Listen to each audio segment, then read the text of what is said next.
Barry Horns, the movement would be a lot better. Attacks on shops by animal rights extremists have caused £5 million worth of damage. Barry Horn firebombed high streets across Britain, putting the public at risk. On the Isle of Wight, the fires were so severe the local brigade had to call in backup from the mainland. Barry Horn planted bombs there and in Bristol. He hid the devices in cigarette packets. He targeted large companies and charities. One woman found a bomb in a leather bag she'd bought. She'd already put it in her child's bedroom. The device in the bag didn't explode. Last year, a judge called Horn an urban terrorist who put communities in fear and sentenced him to 18 years. Dispatches had learnt that Horn benefited from a network of safe houses organised by the ALF. If Graham was to understand more about the hardcore, he needed to know how the system worked. If I was stuck all night, if I needed a safe house, could I ring you and say, good night, can you pop me up in, is there anybody around this area, that area? Yeah, I could do that. But obviously True to his word, Webb later took Graham to a local safe house where he could lay low. Independently of Robin Webb, our undercover journalist had got to know ALF sympathiser Cliff Patterson. Graham went to Gloucestershire to meet him. Like all terrorist groups, the ALF depends on a network of apparently law-abiding sympathisers. Patterson's loft was full of sheep. They'd been destined for a long road journey and slaughter until they were stolen from the haulier. Patterson said other guests have used his safe house, including the Isle of Wight bomber, Barry Horn. it's nice to know you've got a safe house to come to. Like me, I mean, that's it. I might need one occasionally, you know what I mean? So That's it. Well, this is bloody safe as hell.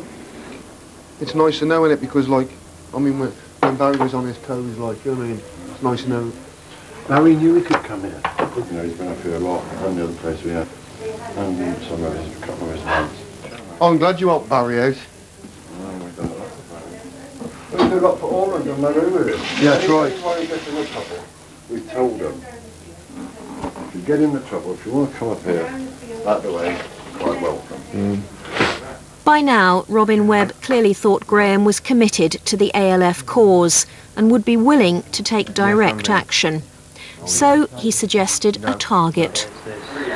Schoolhouse in Malmesbury, Wiltshire, and then a few further on those. Two pigs actually escaped from the slaughterhouse 5 days ago. And so far they've eluded capture. If they go back to the slaughterhouse and they're slaughtered, oh dear, that will be retribution will be needed. One method of retribution widely used by animal extremists is parcel bombs set off by a device called a maroon.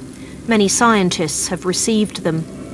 A few days before Christmas, a mailing tube of the type that one gets at that time of the year with a calendar or something in it was delivered correctly addressed to me at my home. Cardboard tube with a couple of stoppers in the end, and it contained half a pound of high explosive with needles in the high explosive. And if the plugs had simply been pulled from the tube, there was no other wrapping, just the plugs, it would have detonated and, according to the police, was almost certainly lethal. A key ingredient of the bomb was an explosive device used in theatres, a maroon. They're potentially dangerous, and only trusted companies should be able to supply them. Do you know what a maroon is? No. It's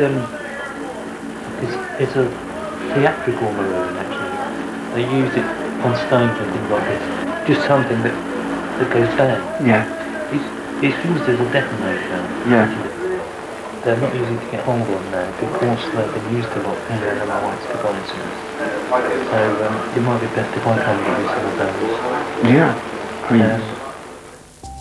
Maroons feature in the propaganda video sent out by the Justice Department at the start of their postal campaign 4 years ago, a campaign designed to injure and maim. And now, here was everyone's favourite grandfather, Robin Webb, willing to supply the same devices. I'd appreciate it if you get me to the marine. It's going to be alright. How long do you reckon? Well, now it's going to be at least an hour. Well, have you got a piece of paper and a pen? At Graham's 6th meeting with Webb, it was time for one final lesson. After this, he could graduate into the elite ranks of ALF militants, prepared to endanger other people's lives. He now wants a piece of pen and paper. He's obviously going to do me some type of device. Webb would not touch the pen or the paper, and he even made sure no indentations would appear on other pages in case of forensic tests. I'll let you do it. Oh. And I could tear a page off so there's no indentations. Right. I'm not a very good speller. No, it's not spelling. Oh. It might be best for you if you turn it the other way around. Right. If you draw in a line three little squares, about that size, about that square, 3 little squares in a line. Robin Webb then explained to him